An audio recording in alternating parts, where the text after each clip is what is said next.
Bismillahirrahmanirrahim. Assalamualaikum warahmatullahi wabarakatuh. Innal hamdalillah nahmaduhu wa nasta'inuhu wa nastaghfiruh wa na'udzu billahi min shururi anfusina wa sayyiati a'malina. من يهده الله فلا مضل له ومن يضلل فلا هادي له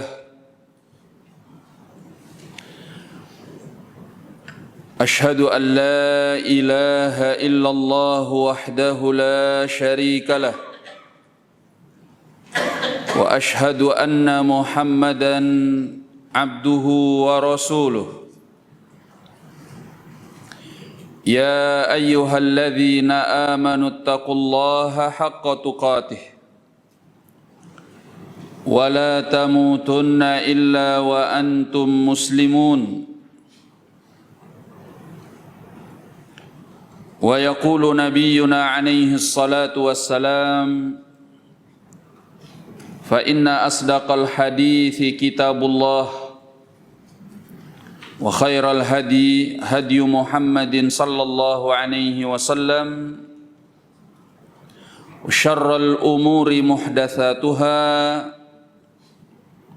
فإن كل محدثة بدعة وكل بدعة ضلالة وكل ضلالة في النار.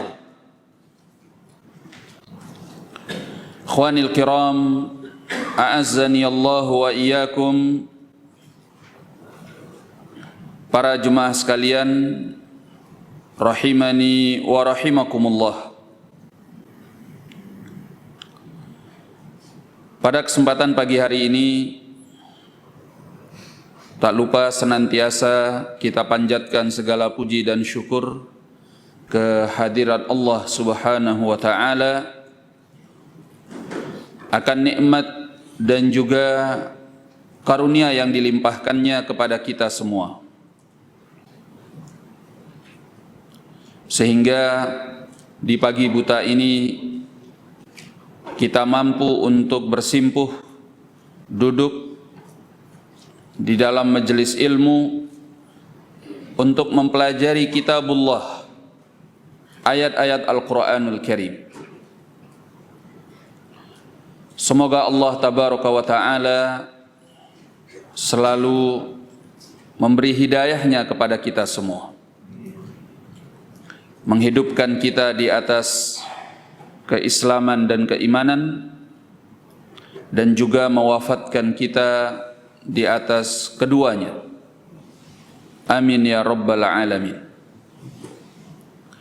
Semoga salawat dan salam senantiasa tercurahkan kepada Nabi besar kita, junjungan kita, dan orang yang harus paling kita cintai di muka bumi ini, yaitu Nabi kita Muhammad sallallahu alaihi wasallam, kepada keluarganya, sahabatnya, dan siapapun yang mau mengikuti sunnahnya sampai datangnya hari kiamat kelak.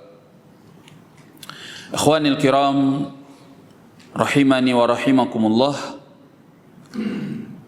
Kita sudah menyelesaikan satu surat dari juz yang ke-29, yaitu surat Tabarak atau surat Al-Mulk. Sekarang kita masuk kepada surat yang berikutnya, yaitu surat Nun, atau disebut juga dengan surat Al-Qalam. A'udzu billahi minasy syaithanir rajim. Bismillahirrahmanirrahim. Nun wal qalami wama yasturun. Nun, demi pena dan apa yang mereka tuliskan. Ma anta bi ni'mati rabbika bimajnun. Tidaklah engkau dengan segala nikmat dari Rabbmu merupakan orang yang gila. Wa inna laka la ajran ghaira mamnun, dan sungguhnya engkau akan memperoleh pahala yang tak terputus. Wa innaka la'ala khuluqin azim, dan sungguhnya engkau berada di atas akhlak yang agung. Fasatubsiru wa yubsirun, niscaya engkau akan menyaksikannya, melihatnya, dan mereka juga akan melihatnya. Baik, Allah tabaraka wa ta'ala sebagaimana di dalam surat-surat yang lain juga memulai surat Al-Qalam ini dengan potongan huruf, yaitu huruf nun.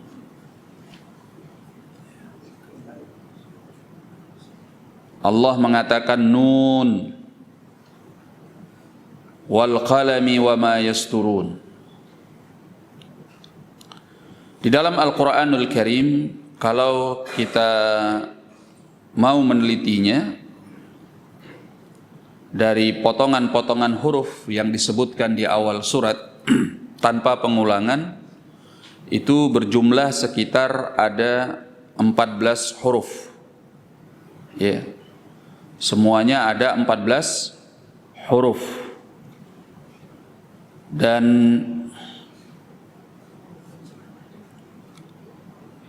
semua ini adalah setengah dari jumlah huruf secara keseluruhan.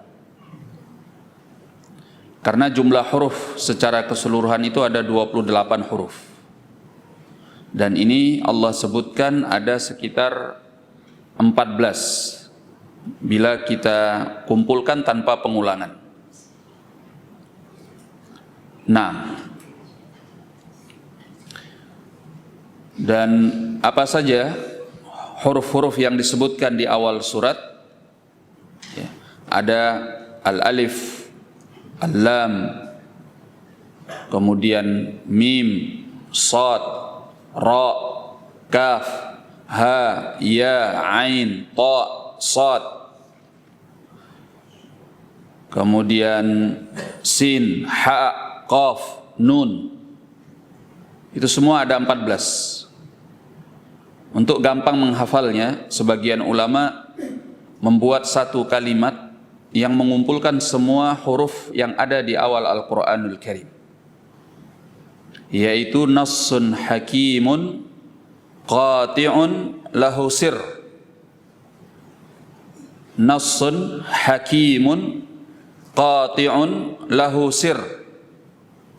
Ya, kalau diterjemahkan artinya ini nas yang penuh dengan hikmah, yang pasti dan mempunyai rahasia, itu artinya. Tapi kalau kita lihat dari penggalan-penggalan, potongan-potongan hurufnya, itu semua ada di dalam awal dari setiap surat di Al-Quranul Karim. Nun, sad, nassun, nun dan sad. Ya. Hakimun, al-ha, wal kaf, wal ya, wal mim. Qati'un, qaf, al-alif, kemudian ta dan ain. Lahu, al-lam, wal ha.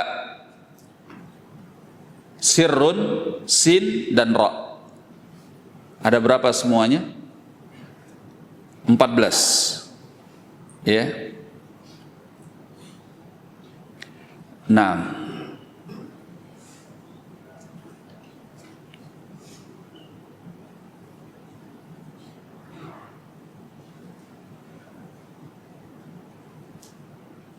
ya benar 14 ya.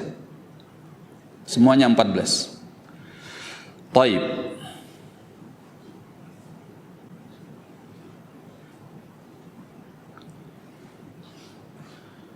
Dan para ulama khilaf mengenai apa maksud dari potongan-potongan huruf yang ada di awal-awal surat di Al-Qur'anul Karim. Ya. Misalnya kalau di sini Allah mengatakan nun, itu maksudnya apa?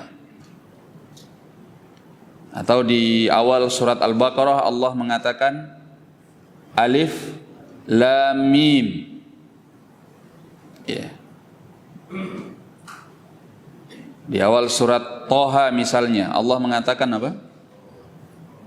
Hah? Toha.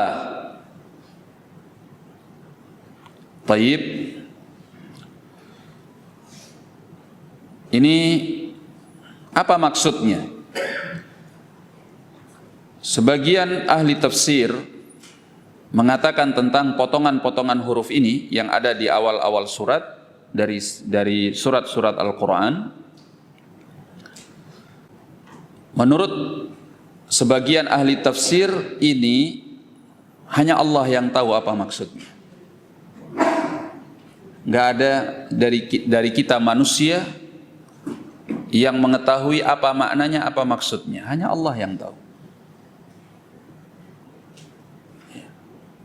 Nah, ini pendapat dari sebagian ahli tafsir, sehingga mengenai apa maknanya, apa tafsirnya, ya udah serahkan saja kepada Allah, kita nggak tahu. Ya.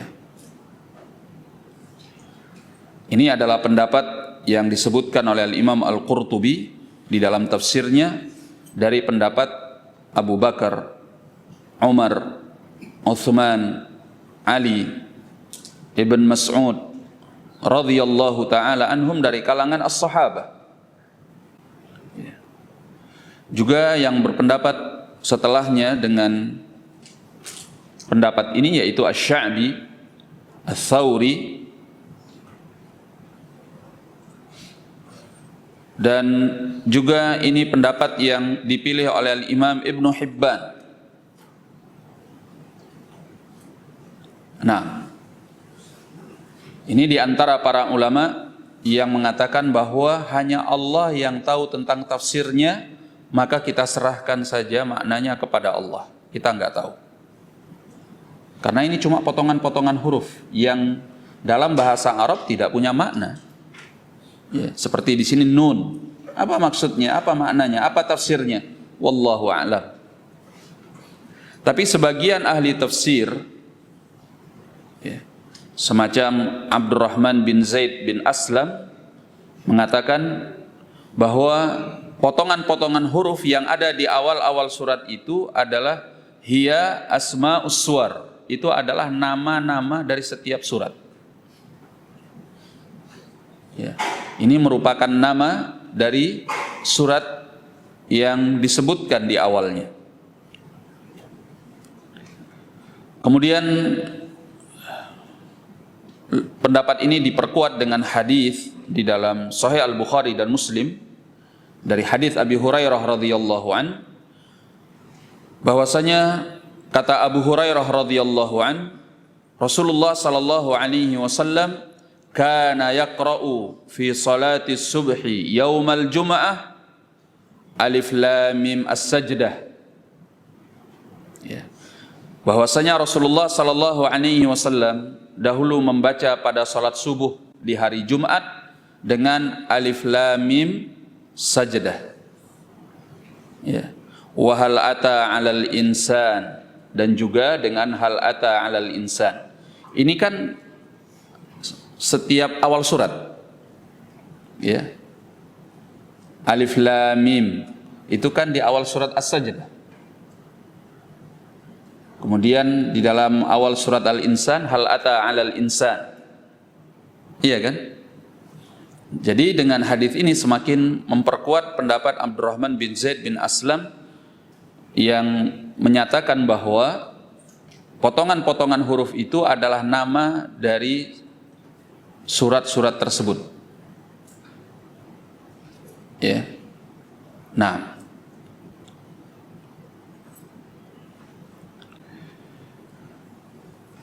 Kemudian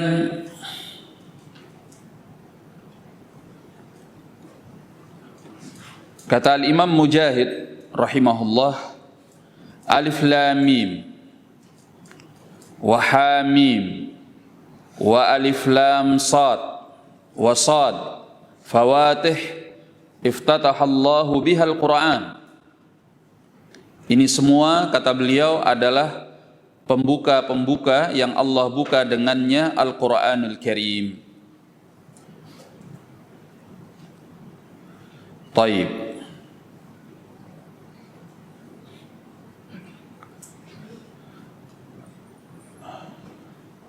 Dan kalau kita perhatikan bahwa di dalam Al-Quranul Karim dari potongan-potongan huruf yang disebutkan di awal-awal surat itu ada yang disebutkan dengan satu huruf, sad, nun, ya, qaf. Ada yang disebutkan dengan dua huruf, hamim. Ada yang disebutkan dengan tiga huruf, alif lam mim. Ada juga alif lam ra. Ada yang disebutkan dengan empat huruf, alif lam mim ra, alif lam mim sad. Iya kan? Ada yang disebutkan dengan lima huruf, kaf ha ya ain sad. Ya. Nah, ini apa maksudnya?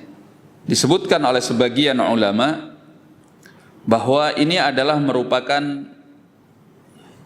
isyarah bahwasanya Al-Quran ini berbahasa Arab, dan bahasa Arab itu kata-kata yang mereka gunakan ada yang terdiri dari satu huruf, ada yang terdiri dari dua huruf, ada yang terdiri dari tiga huruf, ada yang terdiri dari empat huruf, ada yang terdiri dari lima huruf. Jadi kata dalam bahasa Arab ada yang terdiri dari satu huruf, dua huruf, tiga huruf, empat huruf, lima huruf. Ya. Nah,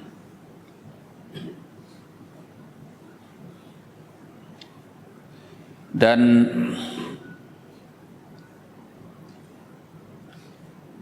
kenapa Allah tabaraka wa ta'ala menyebutkan di awal-awal surat tersebut potongan-potongan huruf? Kenapa di awal-awal surat tersebut ada potongan-potongan huruf seperti ini? Seperti dalam surat Al-Qalam yang sedang kita baca, di awalnya Allah mulai dengan nun. Ya. Faktor hikmahnya apa? Ya. Tujuannya apa? Menurut sebagian ahli tafsir, Allah menurunkan Al-Quran dan memulai awal-awal surat tersebut dengan potongan-potongan huruf bermaksud dengan tujuan untuk mengetuk pendengaran orang-orang Arab musyrikin supaya mereka mau memperhatikan apa yang dibacakan daripada Al-Quranul Karim. Ini menurut sebagian ahli tafsir. Tapi ini kata Imam Ibnu Katsir rahimahullah adalah pendapat yang lemah. Ya. Kenapa pendapat yang lemah? Karena tidak semua surat di dalam Al-Quran ada potongan huruf. Kan nggak semuanya. Iya. Ya contoh saja misalnya kalau kita lihat surat-surat di juz yang ke-30, juz Amma, apakah ada potongan-potongan huruf? Enggak ada. Amma yatasaalun anin naba'il azim dan seterusnya. Enggak ada. Kemudian yang di akhir qul a'udzu birabbil falaq. Dan yang paling terakhir qul a'udzu Qul a'udzu birabbin nas. Jadi karena tidak semua surat yang ada di dalam Al-Quran dimulai dengan potongan-potongan huruf, menunjukkan apa? Bahwa kalau maksudnya adalah untuk mengetuk pendengaran kaum musyrikin agar mereka mau memperhatikan Al-Quran, kenapa enggak semuanya diberi potongan-potongan? Buktinya ada surat-surat yang tidak mempunyai potongan-potongan huruf. Ya. Kemudian juga kalau kita lihat misalnya surat Al-Baqarah dan Ali Imran. Al-Baqarah dan Ali Imran itu adalah dua surat yang madaniyah. Ya. Dan pembicaraannya bukan kepada orang-orang musyrik. Arahnya bukan kepada orang-orang musyrik. Jadi nggak pas kalau dikatakan maksud dari potongan-potongan huruf yang ada di awal-awal surat itu untuk mengetuk pendengaran kaum musyrikin. Ya. Karena ada surat yang arahnya itu pembicaraan bukan kepada orang-orang musyrik. Seperti surat Al-Baqarah dan surat Ali Imran yang diturunkan di kota Madinah. Ya. Makanya disebut sebagai Madaniyah, bukan Makkiyah. Nah, sehingga surat-surat itu lebih diarahkan kepada penduduk kota Madinah, ya, terutama dari kalangan kaum munafiqin. Kemudian ahlul kitab, al-Yahud dan An-Nasara. Baik. Maka pendapat yang lebih dekat di dalam hal ini, hikmahnya apa? Tujuannya apa? Allah menyebutkan potongan-potongan huruf di awal surat-surat tersebut yang ada di dalam Al-Quranul Karim. Menurut antum apa? Siapa yang tahu jawabannya? Ada yang tahu nggak? Nggak ada yang tahu ya? Taib.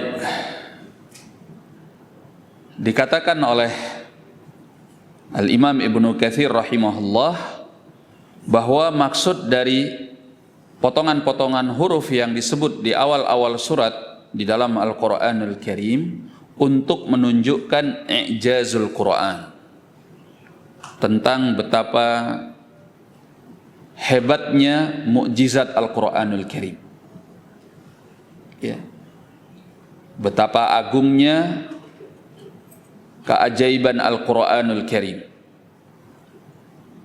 bahwa Al-Quranul Karim ini datang dengan bahasa Arab.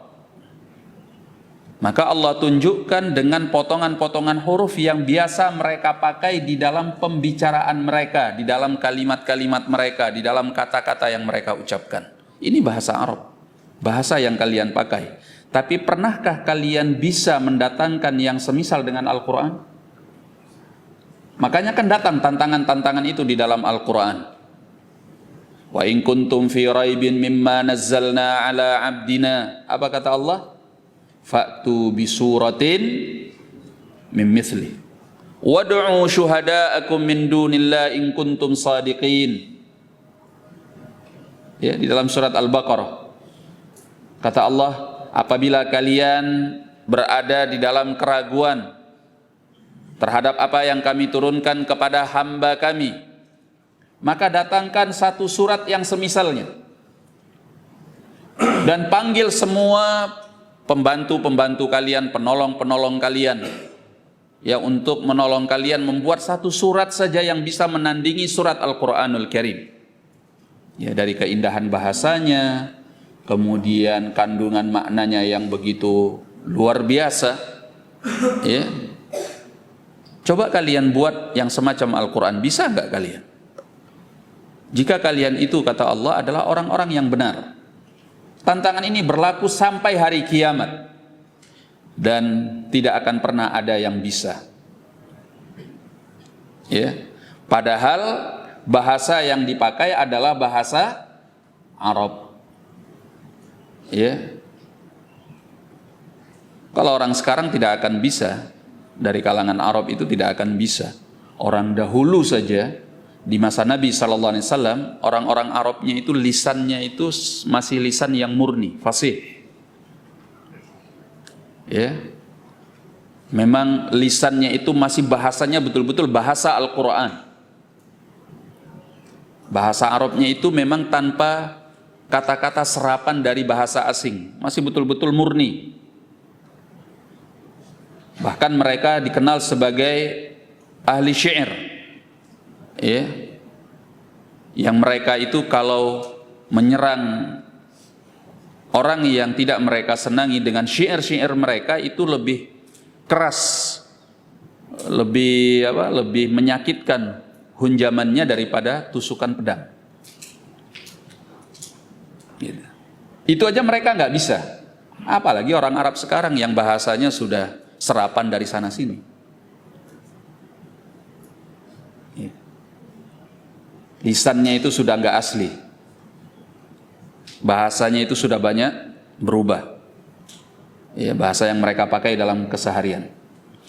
Jadi hikmahnya, tujuannya Allah menyebutkan potongan-potongan huruf tersebut di awal-awal surat yang ada di dalam Al-Quranul Karim adalah untuk menunjukkan mukjizatnya Al-Quran, yang mereka tidak akan pernah bisa mendatangkan yang semisalnya, walaupun Al-Quran itu menggunakan bahasa yang mereka pakai sehari-hari.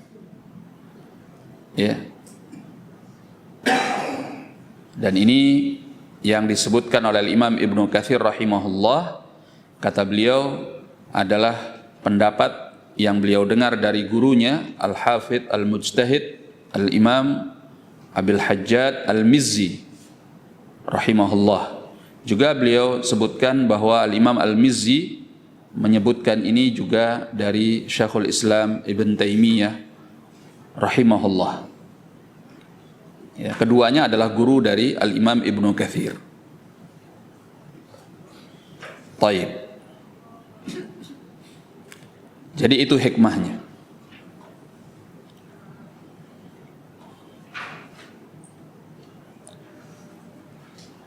Kemudian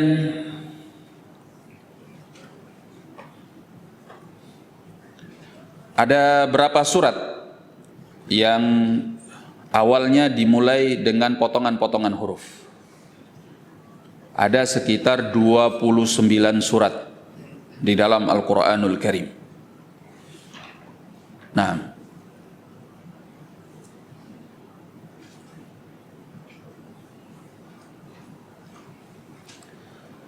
ada di dalam 29 surat, dan masing-masing surat yang dimulai dengan potongan-potongan huruf itu Allah tunjukkan akan keagungan mukjizat Al-Quranul Karim seperti yang kita katakan tadi, ya. Contohnya seperti dalam surat Al-Baqarah, Allah mengatakan Alif Lam Mim Dzalikal kitabu la raiba fih. Alif Lam Mim, itulah kitab suci yang tidak ada keraguan di dalamnya, ya. Demikian pula di dalam surat Ali Imran, Allah mengatakan Alif Lam Mim Allahu la ilaha illa huwal hayyul qayyum. Allah tidak ada sembahan yang berhak diibadahi kecuali hanya Dia yang maha hidup lagi maha berdiri sendiri. Nazzala 'alaikal kitaba bil haqq musaddiqan lima baina yadayhi. Dialah yang menurunkan kepadamu kitab suci dengan kebenaran, membenarkan apa yang ada di hadapannya. Ya. Juga misalnya di dalam surat Al-A'raf, Allah mengatakan Alif Lam Mim Shad kitabun unzila ilaika, kitab suci yang diturunkan kepadamu. Fala yakun fi sadrika harajun min, maka jangan ada di dalam dadamu rasa berat terhadap kitab suci tersebut. dan yang semisal dengan ini, semuanya menunjukkan akan kehebatan Al-Quran, akan mukjizatnya Al-Quran. Walaupun Al-Quran ini didatangkan dengan bahasa yang kalian pakai, kalian tidak akan bisa mengimbangi Al-Quran. Ya. Setiap orang yang ingin membuat kitab suci semacam Al-Quran dengan menggunakan bahasa Arab, ya, kita tertawa mendengarnya. Sejarah sudah membuktikan itu. Setiap orang yang mendengarkan saingan atau tandingan Al-Quran, dengan semata-mata dia mendengarnya, dia tahu ini bukan Al-Quran. Karena bahasanya tidak akan sama, keindahannya, kandungan maknanya. Ya. Pernah saya sampaikan apa yang dibuat oleh Musailamah Al-Kadzdzab. Dia katakan, saya juga menerima wahyu, katanya. Ketika dia bertemu dengan Abdullah bin Amr bin Al-As, radhiyallahu taala an, dia katakan kepada Amr bin Al-As, saya juga menerima wahyu. Maukah engkau mendengarnya? Lalu kata Amr bin Al-As, apa yang engkau terima? Wahyu apa yang engkau terima? Ya, dia katakan, difda ma huwa difda batnuhu kabir wa dhailuhu qasir. Ya.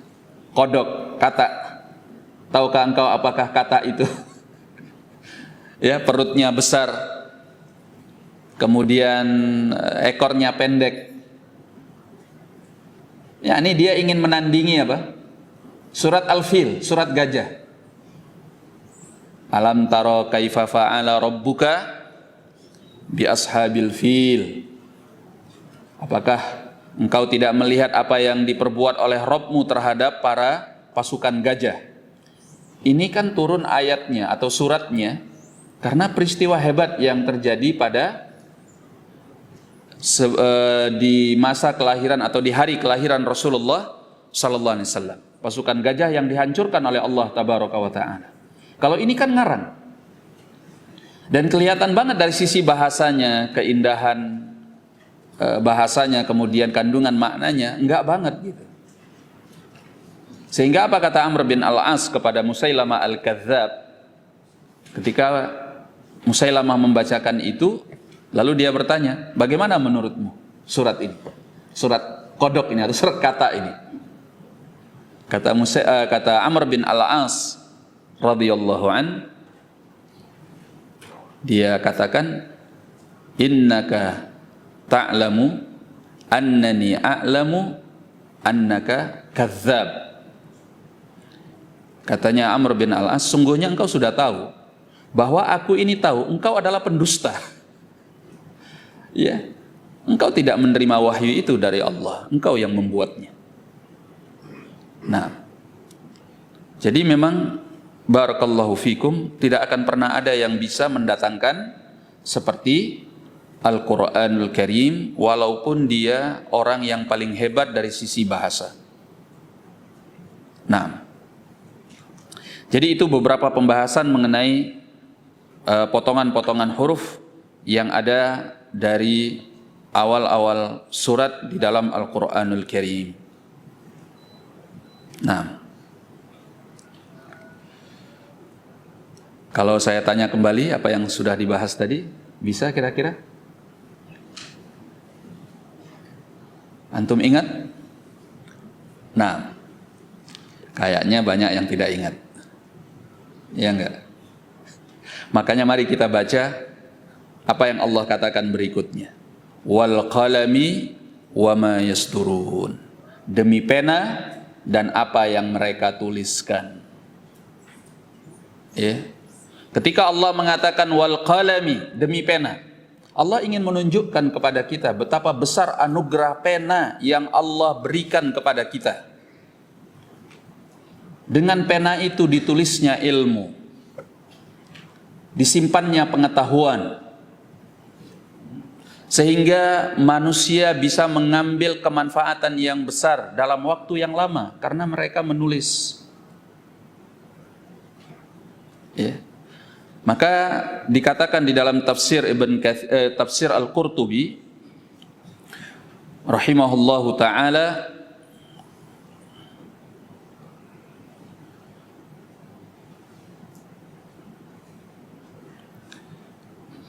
Baik, saya bacakan di dalam tafsirnya.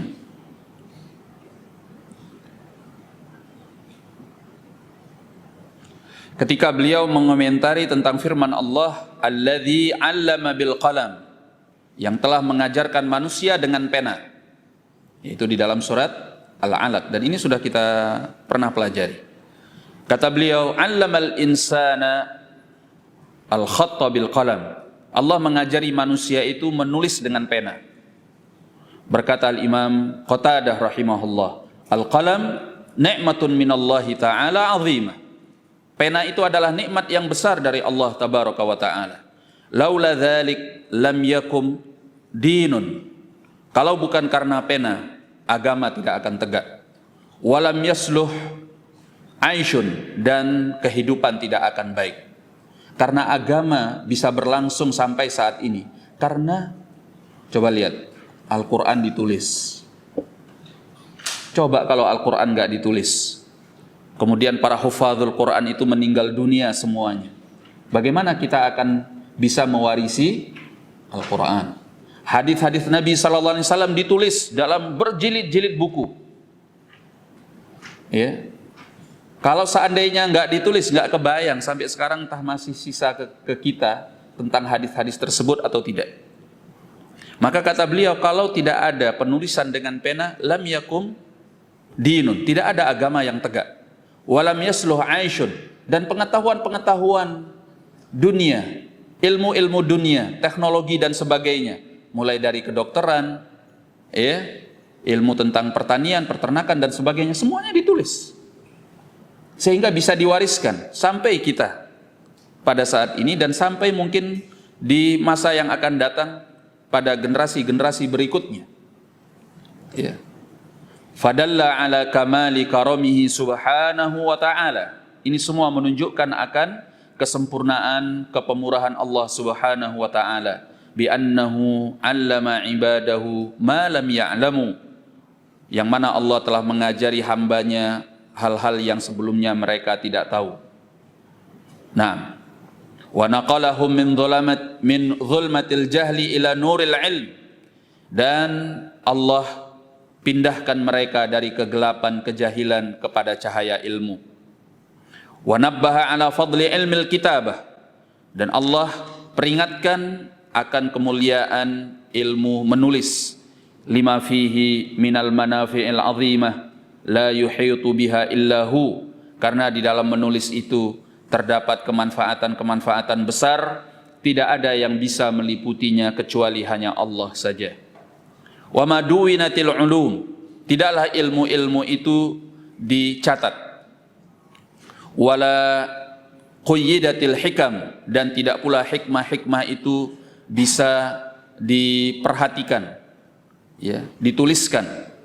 Wala dhubitat akhbarul awwalin wa maqalatuhum, dan tidak pula bisa dijaga berita-berita orang terdahulu dan ucapan-ucapan mereka. Wala kutubullah al-munazzalah, dan tidak pula kitab-kitab suci yang diturunkan, semuanya tidak bisa dijaga illa bil kitabah, kecuali dengan tulisan. Walaula hiya, kalau bukan karena tulisan, mastaqamat umuruddin wad dunya, kalau bukan karena tulisan maka tidak akan istiqamah, tidak akan lurus, tidak akan benar perkara-perkara agama dan tidak pula perkara dunia. Nah, dan sekali lagi di dalam surat Al-Qalam Allah bersumpah dengan pena, wal qalami wa ma yasturun, demi pena dan apa yang mereka tuliskan.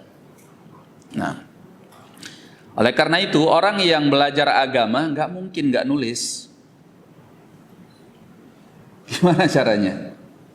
Ya, kalau kita ingin belajar agama serius, mau benar, mau dapat ilmu yang bagus, harus nulis. Ya. Kemanfaatan-kemanfaatan, faedah-faedah ilmu, pelajaran-pelajaran yang tadi disampaikan. Kalau antum nggak nulis, emang antum ingat? Iya. Kan eman sekali kita sudah meluangkan waktu mendengar kajian, ingatan kita ini lemah. Iya enggak? Ketika ingatan kita lemah, apa yang kita andalkan untuk menjaga ilmu itu enggak lari dari kita? Nulis. Makanya orang-orang dulu itu dalam hal tulisan, Masya Allah, ya, orang-orang yang belajar agama itu nulis itu menjadi kewajiban. Apalagi yang belajar hadis, mereka itu bisa berjilid-jilid menuliskan hadis. Bahkan dalam sehari itu ada yang menulis sampai 100 halaman, ada yang menulis sampai 1000 halaman. Dan kita sekarang nulis itu penanya lancar, enak, kertas bagus. Orang dulu nulis di mana? Iya, kita kan tahu sejarahnya sebelum ditemukannya pena seperti sekarang. Mereka nulis di apa namanya? Alwah, ya, batu tulis. Ada yang di lembarannya nggak kayak kita sekarang, dan nulisnya nggak kayak pena kita sekarang. Ya, antum lihat, dicelupin di dalam tinta itu kemudian tulis, celupin lagi tulis, celupin lagi tulis. Itu susah. Jadi kalau belajar agama kemudian nggak nulis, nggak bisa. Kalau kita ingin serius ya, mau dapat ilmunya yang benar gitu, supaya kita tidak kehilangan faedah ilmu. Kita sudah spend waktu untuk belajar, kemudian ilmu yang kita dapat cuma kita dengar, kemudian kita lupa, kan eman. Ketika kita ingin atau ketika kita butuh kepada ilmu tersebut, kita nggak punya catatannya, sudah hilang, ilmunya sudah nggak ingat. Bahkan ahlul hadis di masa lampau dengan kekuatan hafalan mereka tetap punya catatan yang diistilahkan dengan usul.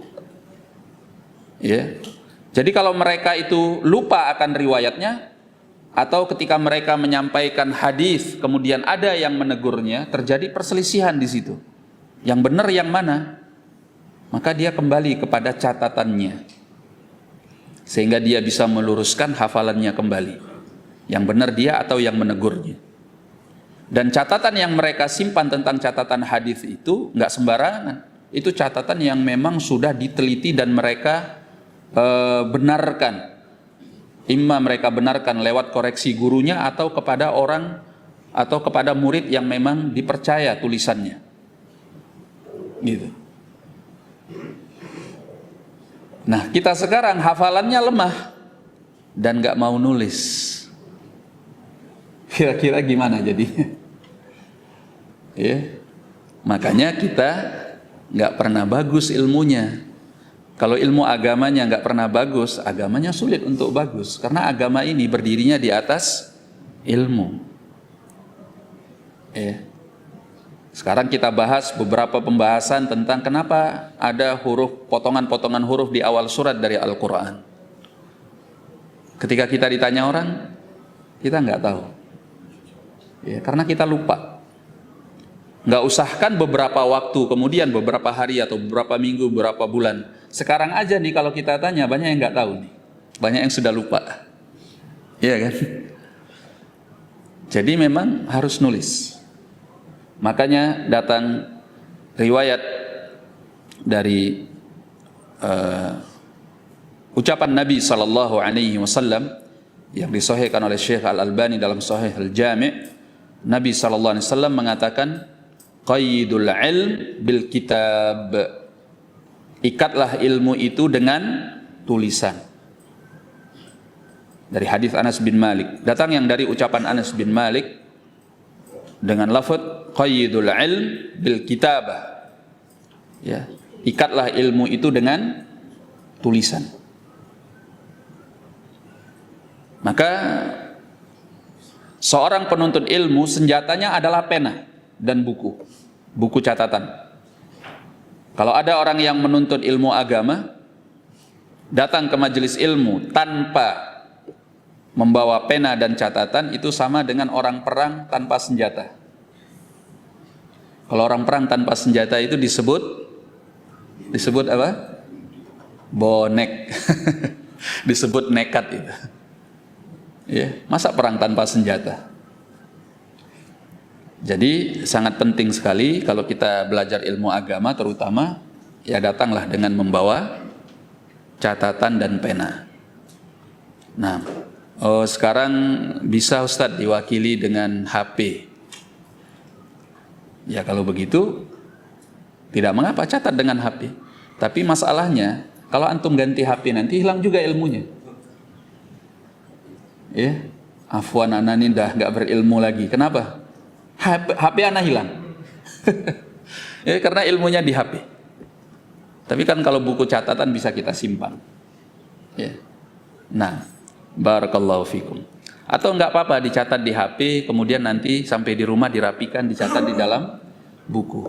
Kajian tafsir hari Sabtu pekan kedua. Ya. Surat Al-Qalam 1. Faedah ilmunya ini 2, 3, 4, 5. Suatu saat antum buka lagi indah sekali. Jadi belajar itu ada faedahnya, untungnya itu jelas. Antum mau nggak jual beli ke pasar, kemudian uangnya nggak antum simpen, antum letak di mana aja gitu, mau hilang-hilang lah, mau diambil orang terserah, mau nggak gitu? Nggak mau, itu urusan dunia antum nggak mau. Kalau urusan harta kita menjaga banget, ya, kita persiapkan dengan sebaik mungkin. Nah dalam urusan agama jangan kita kemudian tidak bersikap seperti itu. Ya. Dalam urusan agama, apalagi ini pelajaran terkait dengan agama, mestinya kita jaga ya, supaya apa yang kita pelajari itu membekas di hati kita, menjadi ilmu yang menuntun kita di dalam kehidupan. Ya. Nah, karena pelajaran kita ini kan runtut ya. Mulai dari dulu surat juz amma, juz yang ke-30. Dari dulu kita mulai dari amma yatasaalun atau dari An-Nas? Dari An-Nas ya. Itu kalau antum kumpulkan faedahnya itu udah jadi buku sendiri. Ini sekarang kita mulai dari juz 29. Kalau antum catat dari awal surat Tabarok kemarin, ya, sampai nanti selesai, itu udah jadi buku sendiri. Faedah pelajaran ilmu. Itu namanya belajar tafsir. Jadi tahu. Bisa dimurojaah. Itu yang namanya ilmu. Ini yang namanya belajar yang serius tentang agama. Kalau kajian-kajian tematik, kajian umum, itu kajian tombo hati.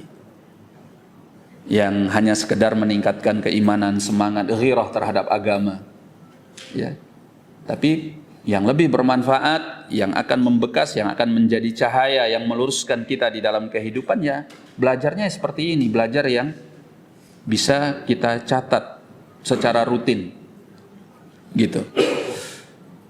Jadi kita selesai dari setiap juz, kita punya catatan. Kapan kita lupa, kapan kita membutuhkan, kapan kita mau, kita bisa lihat lagi. Tapi semuanya ada di YouTube, Ustaz, dan direkam tuh tadi tuh. Nah, banyak yang rekam. Ana yakin tidak 100%, 1000%. Kapan antum ngulang kajian lewat YouTube? Coba ana tanya di sini, ada yang ngulang kajian lewat YouTube? Ada nggak? Nggak ada kan ya? Iya. Rata-rata orang yang lihat YouTube baru lihat 2 menit, 3 menit, ganti yang lain, bosan. Gitu. Ya, makanya nggak ada orang pintar ngerti agama, bagus ilmunya karena YouTube, itu nggak ada. Atau karena Facebook, nggak ada. Belum ada orang jadi alim karena media sosial, nggak ada. Terus untuk apa direkam? Ya ini sekedar kita menyebarkan dakwah di tengah-tengah kaum muslimin. Ya. Bukan untuk bisa menyimpan menjadi seorang penuntut ilmu atau orang yang berilmu secara baik. Ya. Jadi ini kaitannya dengan al-qalami wal qalami wa ma yasturun. Makanya Allah singgung karena besar sekali kemanfaatan pena dan menulis.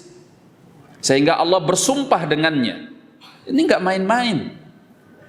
Ya, karena saking seriusnya, karena saking besar manfaatnya, faedahnya, Allah sampai bersumpah. Apa yang Allah gunakan di dalam sumpahnya itu menunjukkan betapa besar urusannya. Itu enggak sembarangan. Makanya Allah katakan wal qalami wama yasturun, demi pena dan apa yang mereka tuliskan. Karena ini adalah sumber segala kebaikan. Ya, kebaikan agama, kebaikan dunia bisa istiqomah, bisa lurus karena ada pena yang Allah temukan untuk kita mencatatnya. Sehingga kebaikan itu berlangsung dalam waktu yang panjang, bisa diwariskan. Ya, bermanfaat untuk kita dan bermanfaat untuk orang-orang yang berada di sekitar kita, juga untuk anak keturunan kita. Nah, barakallahu fikum.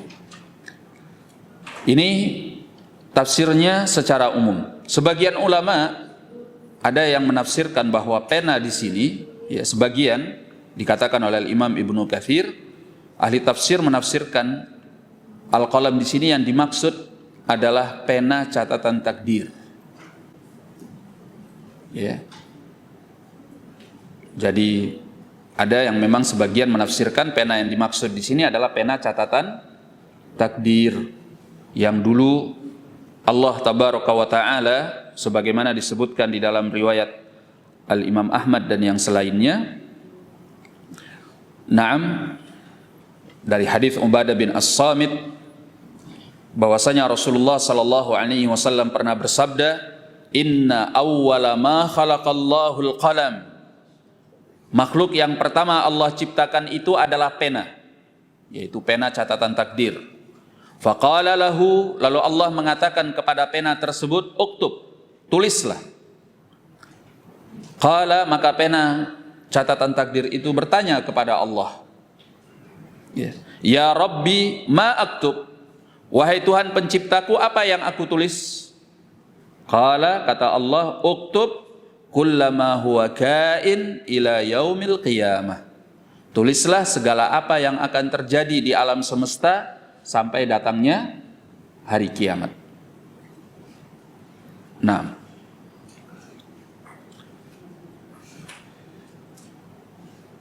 kemudian pernyataan Allah selanjutnya, wama yasturun, dan apa yang mereka tuliskan. Sebagian ulama mengatakan bahwa yang dimaksud yaitu para malaikat. Mereka di sini adalah para malaikat yang menuliskan amalan-amalan para hamba.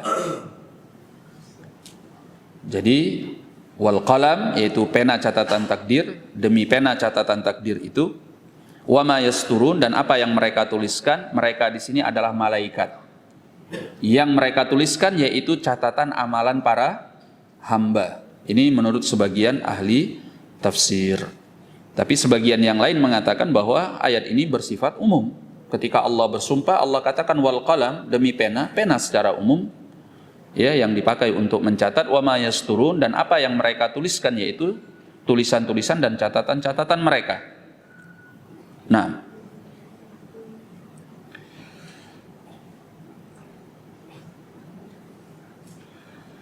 taib. Kemudian ma anta bi ni'mati rabbika bimajnun. Tidaklah engkau, kata Allah, dengan segala nikmat dari Rabbmu, bimajnun, sebagai seorang yang gila. Ini bantahan kepada tuduhan-tuduhan orang kafir musyrik, terutama di kota Mekah, yang mereka mengatakan bahwa Nabi itu adalah seorang yang gila. Ya. Dan disebutkan di dalam Sahih Muslim, ya, Dhamad al-Azdi radhiyallahu an, ketika dia masih dalam keadaan musyrik, dia mencari Nabi sallallahu alaihi wasallam di kota Mekah. Sengaja ingin bertemu dengan Nabi alaihi salatu wassalam. Ketika dia bertemu dengan Nabi alaihi salatu wassalam, dia menawarkan kepada Nabi, "Ya Muhammad, aku mendengar bahwa engkau adalah seorang yang punya penyakit gila." Ya, karena kegilaan itu kan nggak mesti total, ya. Ada yang gilanya itu kambuhan, ya enggak? Atau ada yang sekian persen. Katanya, aku dengar engkau dituduh kena penyakit gila. Aku ini sudah biasa meruqyah orang. Jadi pengobatan dengan cara ruqyah itu memang sudah dikenal secara luas bahkan di masa jahiliyah. Hanya saja bedanya kalau sekarang setelah masa Islam, ruqyah itu dengan ayat-ayat Al-Quran, kemudian dengan doa-doa yang diajarkan oleh Nabi Sallallahu Alaihi Wasallam. Kalau di masa jahiliyah, ruqyahnya itu dengan ucapan jampi-jampi yang mereka buat, yang mengandung kesyirikan. Ya. Katanya Dhamad Al-Azdi, aku sudah biasa meruqyah orang. Ya. Banyak orang yang Allah sembuhkan dengan ruqyahku, termasuk orang yang gila. Maukah engkau aku ruqyah? Dia nawari Nabi untuk diruqyah. Ya, Masya Allah. Apa kata Nabi alaihi salatu wassalam? Beliau menjawabnya dengan seperti khutbatul hajah tadi. Innal hamdalillah nahmaduhu wa nasta'inuhu wa nastaghfiruh wa na'udzu billahi min syururi anfusina sayyiati a'malina may yahdihillah fala mudhillalah wa may yudlil fala hadiyalah. Segala puji bagi Allah, kita memujinya, kita mohon pertolongan kepadanya, dan kita mohon ampun kepadanya. Kita berlindung kepada Allah dari keburukan jiwa-jiwa kita dan kejelekan amalan-amalan kita. Barang siapa yang diberi hidayah oleh Allah, maka tidak akan ada yang bisa menyesatkannya. Dan barang siapa yang disesatkan oleh Allah, maka tidak akan ada yang bisa memberinya petunjuk. Begitu dia mendengar ucapan Nabi SAW, dia katakan, ya Muhammad, demi Allah. Dia ini masih musyrik, tapi orang Arab biasa begitu, bersumpah juga dengan nama Allah. Dia katakan, aku sudah sering mendengar ucapan para penyair. Aku juga sudah sering mendengar ucapan para dukun. Aku juga sudah sering mendengar ucapan tukang sihir. Aku sudah mendengar berbagai ucapan, tapi ucapanmu ini tidak satu pun dari ucapan mereka. Ya. Aku tahu bahwa ucapanmu ini bersumber dari yang ada di atas 7 langit sana. Dia katakan, ulurkan tanganmu, aku bersaksi asyhadu an la ilaha illallah wa anna muhammadan rasulullah. Masuk Islam dia. Ya, karena Nabi SAW bukan orang gila. Ya, mana ada orang gila yang mengucapkan seperti ini gitu. Nah, barakallahu fikum. Makanya kata Allah di dalam ayat ini, ma anta bi ni'mati rabbika bimajnun. Dan dengan nikmat Rabbmu engkau bukanlah seorang yang gila. Baik, kita cukupkan dulu sampai di sini. Wallahu a'lam bissawab. Nah, ada yang mau bertanya? Ya. Tadi itu menerangkan bahwa potongan ayat ini ya, itu supaya dikasih papan untuk ditulis dibaca. Jadi jamaah itu bisa tegak gitu loh. Kalau dibicarakan itu kadang-kadang lupa gitu. Masya Allah. Ini usul yang bagus. Ya. Bagus. Tolong panitia ya kalau. Iya. Jadi papannya mungkin bisa diletak di depan, kemudian ada spidol, supaya kalau ada faedah-faedah yang mungkin perlu kita tuliskan, kita tuliskan. Jadi nanti saya tuliskan di papan tulis. Ya, kalau antum juga nggak nulis, waduh kebangetan. Ya, kalau sampai antum juga nggak nulis, waduh, nggak tahu lagi dah. Barakallahu fikum. Nah, ini bukan pertanyaan tapi masukan ya. Masya Allah. Taib. Ada yang mau ditanyakan? Ada yang lain? Atau kita ulang sedikit deh faedah yang tadi. Eman kayaknya kalau dilewatkan. Ada berapa huruf dari potongan-potongan huruf yang ada di awal surat? Ada yang bilang 9, ada yang bilang Masya Allah, khilaf di kalangan jemaah kajian hari Sabtu. Hari apa? Hari Ahad ya, Masya Allah. Hari Ahad ya. Telah berselisih jemaah kajian tafsir mengenai berapa jumlah potongan huruf di awal surat Al-Quran. Ada berapa? Siapa yang jawab? Yang Pak ini yang nyandar. Siapa Pak? Yang biasa beli sarapan. Antum. Ada berapa jumlahnya? 14. Siapa yang hafal? Terutama yang muda-muda ini. Apa saja yang dari yang 14 itu? Untuk gampang menghafalnya, ya makanya dikumpulkan dalam satu kalimat. Nassun hakimun qati'un lahu sirrun. Nassun qati'un nassun hakimun qati'un lahu sirrun. Ya, kalau diterjemahkan ini artinya nas yang penuh dengan hikmah, pasti dan punya rahasia. Itu artinya. Nah, kita untuk mengingatnya tinggal lihat potongan-potongan hurufnya saja. Nassun, nun, sad, udah 2. Hakimun, ha, kaf, ya, mim. Ya, qati'un, qaf, alif, ta, ain, lahu, lam, ha, sirrun, sin, ra. Itu semua 14. Ya. Nah, nassun hakimun qati'un lahu sirrun. Ada di dalam berapa surat? 29 surat. Baik. Kemudian apa hikmahnya?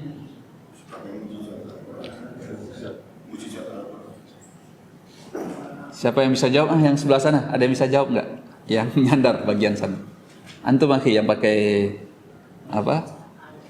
Nah, antum yang pakai kacamata dan pakai masker. Apa hikmahnya? Kenapa Allah buka awal-awal surat tersebut dengan potongan huruf?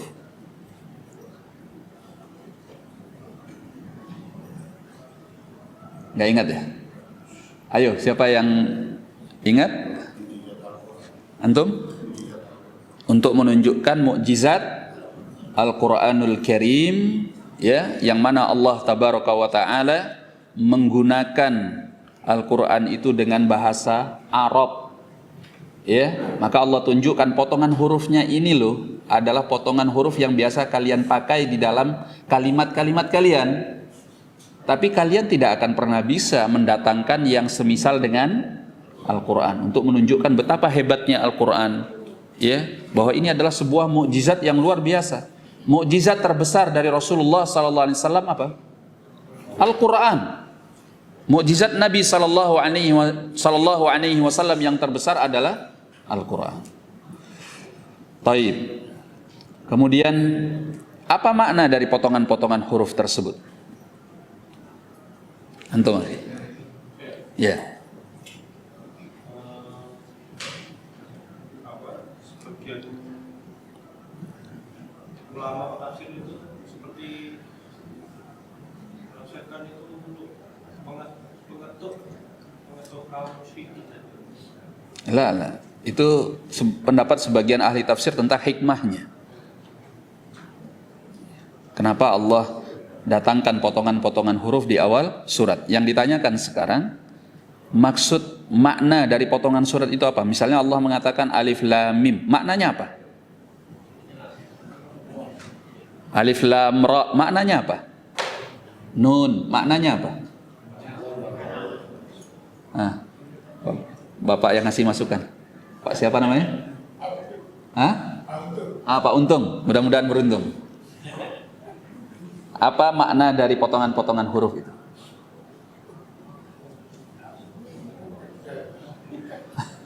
Pak Daru?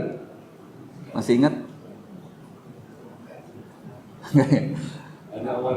Hah?